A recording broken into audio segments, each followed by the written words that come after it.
അതിൽ തറാവിഹും തഹജ്ജുദും പതിവാക്കിടേണം. ഖുർആന്റെ വചനമോ നിൻ ചുണ്ടിലായി നിറച്ചിടേണം. ദുശ്ചിന്ത കോപം പോൽ വികാരമോ ശമിച്ചിടേണം. നഷ്ടപ്പെടാതെ റമളാൻ കരീം നീ നേടിടേണം.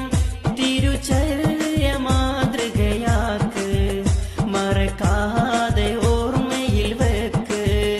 പരിപാവനം എന്നോർക്ക് റമളാനെ നെഞ്ചിൽ ചേർക്ക്.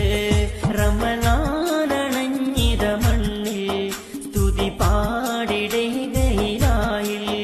നാഥന്റെ ഹദിയായി മണ്ണിൽ കാണേണം അത് നിൻ കണ്ണിൽ. മനസ്സിൻ